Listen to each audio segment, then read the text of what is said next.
Sarava, bienvenue à toi dans cette vidéo où on va parler de la méditation dynamique. Mais d'abord, on va donner la parole à Osho, le créateur.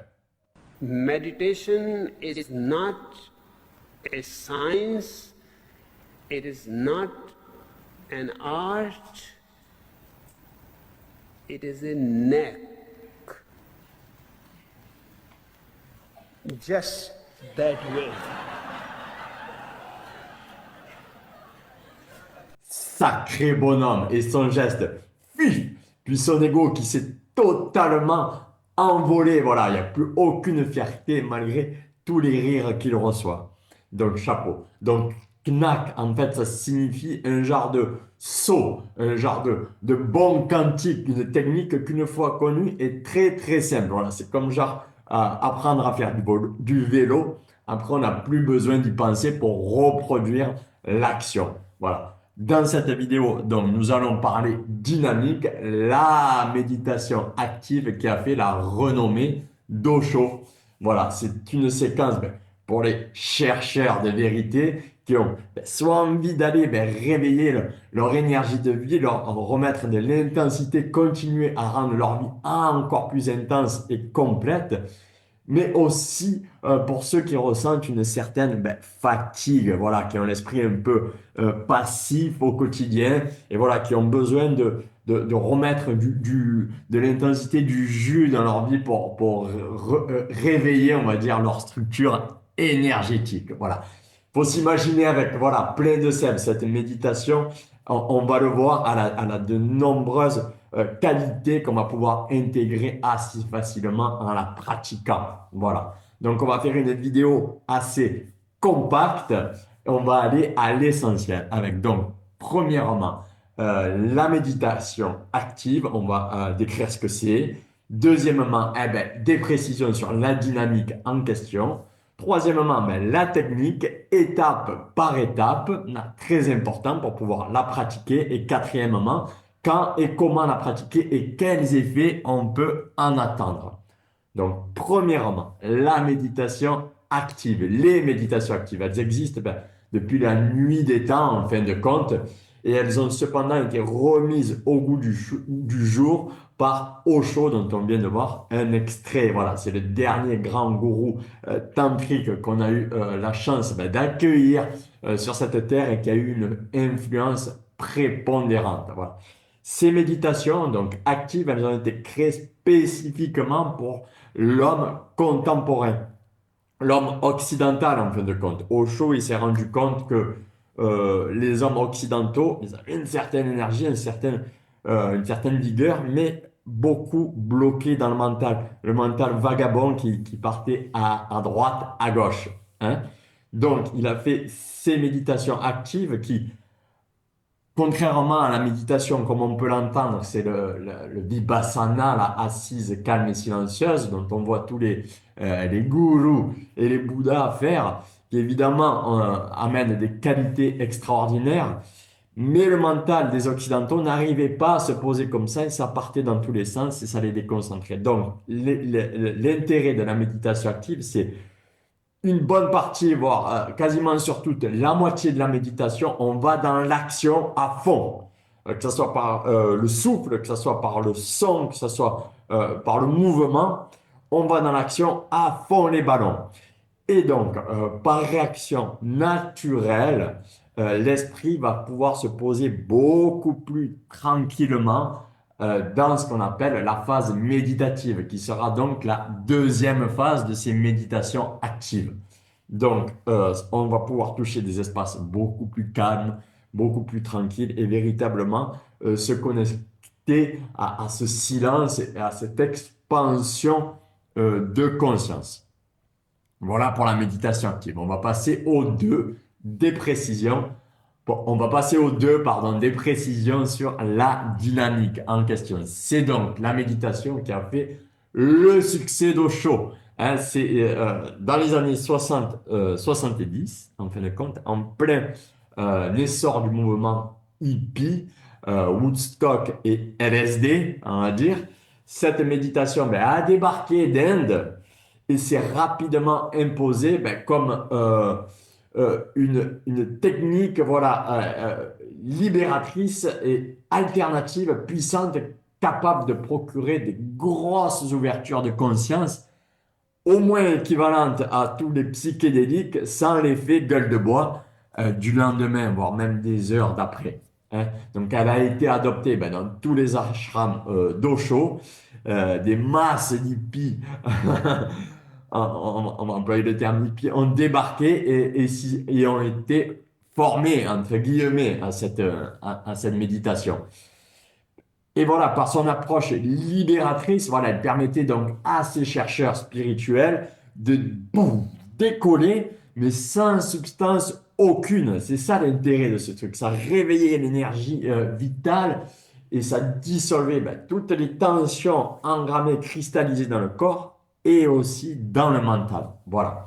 Donc, on va voir ça précisément dans la troisième partie. Donc, j'ai été moi-même initié il y a plus d'une dizaine d'années par feu mon maître Arshad, voilà, qui était lui sannyasine, disciple d'Osho. Donc, et je continue de les pratiquer encore et encore et de les enseigner dans les ateliers que j'anime. Voilà. Les retours que j'ai selon les témoignages des participants, eh bien, évidemment, beaucoup plus d'ancrage, on va voir ça dans la partie technique. Voilà, il y a de la clarté au niveau du mental, il y a un réalignement des chakras, évidemment de la vitalité et souvent, on me partage souvent qu'on trouve beaucoup plus de sensations tactile, de connexion au réel par ce sens-là. Et au niveau émotionnel, très important, et c'est là un de ces aspects fondamentaux, je dirais, il y a une libération qui n'a pas lieu d'être dans d'autres espaces que celui-là, de la pratique de cette méditation. Souvent, en société, il y a des stockages qu'on a dû faire d'émotions qu'on ne peut pas exprimer. Et dans cette méditation, donc, il y a on va le voir dans la troisième partie, il y a un espace cathartique où on peut exprimer librement et ressentir toutes ces émotions consciemment. Et ça a un effet régénérant. Voilà. Et plus je les pratique, plus je me dis, mais comment font ceux qui ne connaissent pas cet outil pour continuer à évoluer dans ce monde? Voilà, donc on va passer au troisièmement, la technique. Donc, c'est donc une méthode intense, rapide et complète, en fin de compte, pour détruire ben, les vieux schémas enracinés dans notre corps-esprit, quoi, dans cette structure et qui nous maintiennent emprisonnés au passé. Le passé, je ne le mets pas derrière, je vais le mettre là parce que le passé, en fin de compte, c'est engrammé dans chacune de nos cellules et le passé, il n'y a rien de plus présent, sauf que quand on est connecté à ces schémas passés, on n'est plus en contact avec le réel qui est autour de nous. Donc on est distrait par de vieux trucs engrammés dans notre corps. Donc elle nous fait découvrir donc, une liberté et un espace d'observateur, le pur silence en fin de compte. Concrètement, la méditation dure 1 heure et se déroule en 5 étapes. Voilà. La consigne donnée par Osho, c'est de garder les yeux fermés. C'est un processus individuel, dit-il. Si on a à la pratiquer en groupe, il faut ignorer totalement les autres et se concentrer véritablement sur ce que notre corps expérimente pendant cette heure. Donc, elle dure 1 heure. La conscience doit donc être spectatrice de tout ce que le corps expérimente. Donc, la première phase, on commence. La respiration chaotique. Voilà. 10 minutes, elle se fait exclusivement par le nez. Elle est intense, profonde et sans rythme aucun. Hein, c'est très important ça. On doit se concentrer sur l'expiration et l'inspiration se fera automatiquement. Le corps entier, voilà, déjà doit participer, voilà, à cette respiration. Il doit se transformer en un genre de ressort. Je vais faire une petite démo. Donc les pieds vont être bien ancrés dans le sol. Je pense que je dois être dans le champ de la caméra. Donc tout le corps doit participer. Donc, expiration.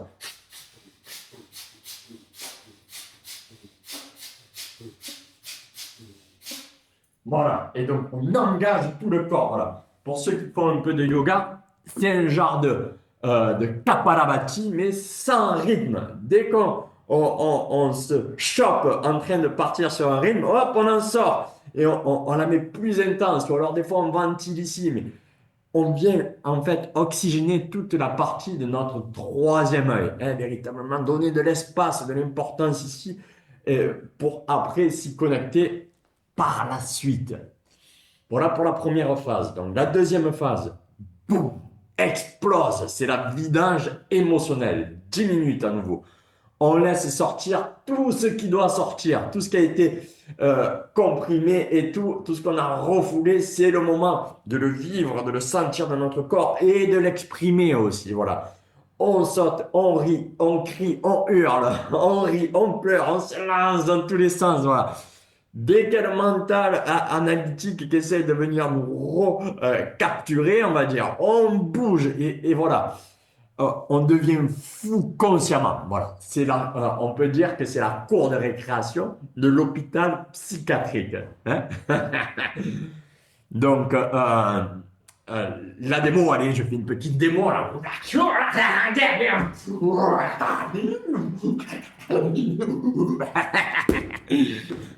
Voilà, faut lâcher les chevaux.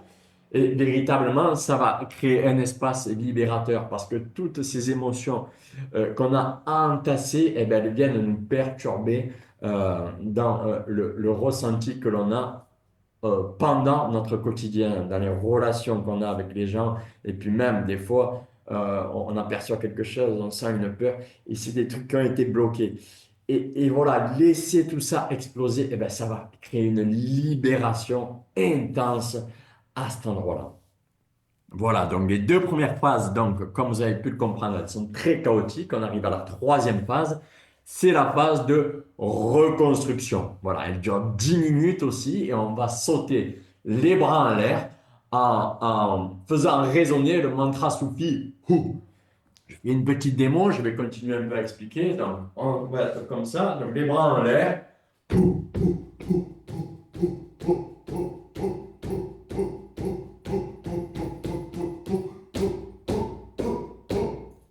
L'idée, c'est de marteler le sol avec nos talons et quand les talons touchent le sol, le mantra soupi vient résonner et marteler notre centre sexuel. Hein.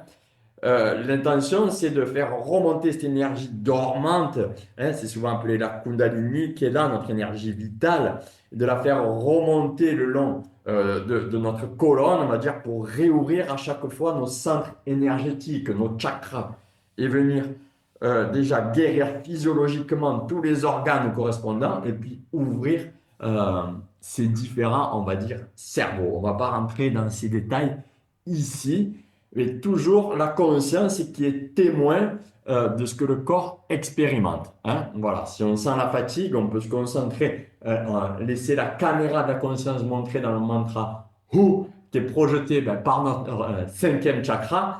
Et voilà, on peut imaginer que c'est la Terre qui envoie ce Hu. Et là, d'un coup, il y a le second souffle qui peut s'emparer de nous et la fatigue, on ne la sent plus.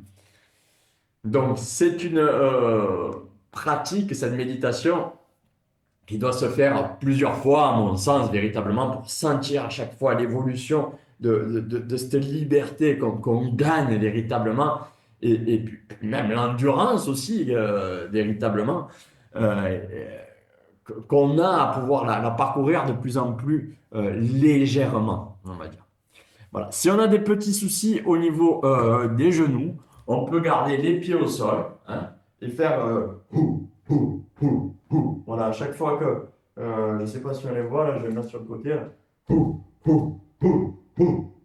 Ou alors, même si on ne peut pas faire taper nos talons, on balance notre corps. Hein, voilà, il y a beaucoup de solutions si notre physique ne nous permet pas voilà, de faire des sauts comme ça. Voilà pour les trois premières phases, donc qui durent une demi-heure. On arrive à la quatrième phase, qui est véritablement la phase, on va dire, méditative, vipassana de cette dynamique. Elle va durer 15 minutes, celle-là. Et donc, à la fin de la troisième phase, donc un stop va retentir. On fige le corps. Hein? Donc là, l'idée, c'est véritablement, si on a tout donné pendant les 3 premières phases, si on a été intense et complet, véritablement, on va pouvoir goûter à tout ce que la méditation peut nous apporter. Le silence, déjà, on va être avec des gouttes de sueur, le cœur, boum, boum, boum, boum, boum, boum, boum, boum, la respiration. Le mental n'aura même pas besoin, le temps en fait de venir s'agripper. Donc, on va être dans cet espace d'expansion, hein, moi je dis dans la sensation du cœur de Shiva. Hein, voilà, dans la conscience totale. On laisse s'ouvrir et petit à petit, les limites, on va dire, physiques du corps doivent disparaître pour véritablement accueillir tout l'espace qui est autour de nous. Donc ça, pendant 15 minutes. Donc aussi à préciser, vu qu'on n'est pas forcément des pratiquants ancestraux, au bout d'un moment, les bras devraient retomber tout doucement comme ça.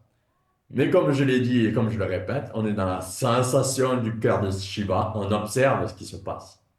On n'est pas là à retenir les bras pour faire plaisir à je ne sais qui, à papa, maman ou qui que ce soit, quoi. On laisse, voilà, on laisse faire. On reste dans cette sensation. Après, une fois qu'on est arrivé en bas, peut-être qu'à un moment, ils vont remonter si on est joueur et on peut continuer la méditation pendant un quart d'heure comme cela. 15 minutes. Ensuite, on arrive à la dernière phase, la 5e phase, la célébration, la danse de Shiva. Hein? Donc, avec la musique et la danse, on exprime tout ce qui se présente. Voilà, tout l'espace qu'on a trouvé dans la 4e phase. On laisse ça véritablement se mouvoir, on se meut dans l'espace. Avec l'émotion du moment et le sentiment profond, mais déjà de joie et de gratitude. Voilà, c'est ça, déjà d'avoir pu traverser, transcender toutes les épreuves qu'on vient de passer, là, tout ce chaos, cette reconstruction et compagnie, et aussi avec cette nouvelle vitalité qu'on va porter en nous pour le jour, la journée qui arrive juste derrière. Donc, on va passer au 4e. Donc, quand et comment pratiquer cette méditation. Donc, cette méditation est censée être pratiquée tôt le matin, quand toute la nature devient vivante et que la nuit a disparu. Le soleil se lève et tout devient conscient et alerte. Donc, nous, avec, voilà, l'intention, c'est de venir attraper cette vigilance du matin. Comment? Eh bien, on peut commencer à en faire une déjà. Dans la description, je mettrai tout ce qu'il faut, c'est-à-dire un PDF qui récapitule toutes les étapes que je viens de nommer. Tu peux réécouter aussi la vidéo d'avant, la technique, si ça te dit, et aussi un lien pour avoir la bande de son. Très important, la bande de son donnée par Osho pour pouvoir suivre. La musique va nous porter pendant toute cette pratique. Hein. Donc, on commence par une, moi je dirais même plus, déjà 3. Hein. On commence par 3, après on va faire une petite pause. Puis aller sur une semaine, 11 jours, 21 jours. Voilà, Osho il donne 21 jours pour déjà comprendre, savoir les sensations si elles sont bénéfiques. Hein. Et, au bout de 21 jours, on peut faire un petit point déjà de comment on se sent. Après, c'est 1 mois, 3 mois, et puis après, on peut aller à 1 an, et puis continuer et la prendre comme sa routine quotidienne si vraiment on sent que les bénéfices sont extraordinaires et qu'on arrive à caler quand ça prend 1 heure par jour, donc c'est quand même, c'est pas négligeable. Donc voilà, arriver à caler ça dans notre quotidien. Voilà, à ce moment, tchac, tchac, tchac. Bon, en ce qui me concerne, voilà, je vais faire ce petit témoignage. Moi, c'est une méditation qui m'a sauvé la vie et je pèse mes mots. J'ai été opéré il y a maintenant 6 ans de ça, d'un cancer au niveau de mon beau palais. Voilà, il m'a été retiré toutes mes dents du côté de ma mandibule supérieure gauche, ici. Voilà, j'avais un trou qui reliait mon nez à ma bouche. Et quand je suis sorti de l'hôpital, l'intervention a été très très lourde. J'avais perdu 10 kilos, j'étais nourri par le ventre, je ne pouvais pas parler. Enfin, j'étais très très très très mal. Donc, j'ai repris un peu d'appétit de vie, on va dire, à la maison. Et à un moment donné, je me suis dit, j'avais déjà été initié à la dynamique, je me suis dit, allez, je vais me mettre un coup de dynamique pour véritablement me redonner de la pêche, c'était ça où je crevais sur mon canapé, tout simplement, pour dire clairement. Donc, 3 mois, j'ai fait ça pendant 3 mois. Donc, les premiers temps, c'était extrêmement dur de se mettre de gros coups de pied aux fesses pour y aller. Voilà, au bout de même pas une minute, j'étais épuisé, épuisé. Mais voilà, au bout de 15 jours, 3 semaines, déjà, je sentais voilà, cette nouvelle vigueur qui était là. Et au bout de 3 mois, voilà, un nouvel homme était né. Et ce qui était avec moi en témoigne encore aujourd'hui que l'effet spectaculaire qu'a eu cette pratique pendant 3 mois, ça a été véritablement régénérant. Voilà, ça m'a redonné vie, redonné goût à la vie. J'ai repris 10 kilos, mais de vitalité pure en fin de compte. Hein, voilà, et cette énergie, voilà, tu peux le sentir, elle est revenue totalement. Hein, voilà. On arrive à la fin de cette vidéo. J'ai fait un petit récap ici. Tac, tac, tac. Donc, si vous souhaitez voilà, avoir les étapes dans la barre des tâches, je vais faire un petit récap en fin de compte. Donc, méditation active. Donc, on va dans l'action à fond pour par réaction naturelle. Hein, ça, c'était le premier moment. Notre esprit se pose dans l'espace de calme de la méditation, véritablement, et pouvoir goûter tous les bienfaits et les délices de la méditation, cette expansion de conscience, de connexion à tout ce qui nous entoure, à la réalité, hein, à la spirit-réalité, véritablement, véritablement au contact de ce qui est. Donc ensuite, la dynamique en particulier a un effet total, intégral et certainement, et c'est mon avis, grâce à son aspect cathartique qui fait qu'il va y avoir une véritable libération au niveau émotionnel. Et c'est un des grands enjeux de notre quotidien. Et pouvoir véritablement avoir une maîtrise au niveau émotionnel, ça va nous aider à pouvoir évoluer, mais beaucoup plus facilement dans nos espaces de vie et nos relations. Hein. Donc, troisièmement, la technique, donc 5 phases. Donc, 1, respiration chaotique pendant 10 minutes. 2, vidange émotionnel. Boum, cours de récréation de l'hôpital psychiatrique. 3, reconstruction. Hein, on ancre, on se réancre. C'est une phase très yang, véritablement. Qui, si on a des petits soucis au niveau de la colonne, ça a été prouvé que ça réaligne la colonne physiologiquement déjà. Ça va venir réouvrir tous nos chakras. Quatrièmement, quand et comment? Eh ben, de préférence tôt le matin. Et on a fait c'est 3 fois, une semaine, 11 jours, 21 jours, enfin, etc. Je viens d'en parler.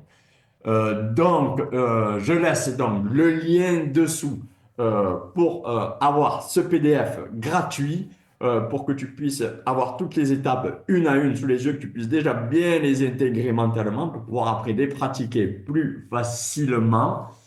Un lien aussi pour avoir la bande de son très important pour pouvoir pratiquer parce que sinon ça va pas être possible. La musique donnée par Osho va permettre de nous porter pendant la pratique qui est assez intense et qui est assez en fin de compte exigeante, hein, il faut le dire clairement, au moins au début. Et après tu vas voir qu'on y va avec de plus en plus de légèreté. Voilà. Donc j'en arrive à la fin. Donc soyons et pour ça et pour le reste intense, soyons courageux, mais aussi humbles. Hein? Voilà, ayons de l'humilité, on est des êtres humains aussi. Et soyons amoureux surtout de la vie, de cette vie. Namaskaram.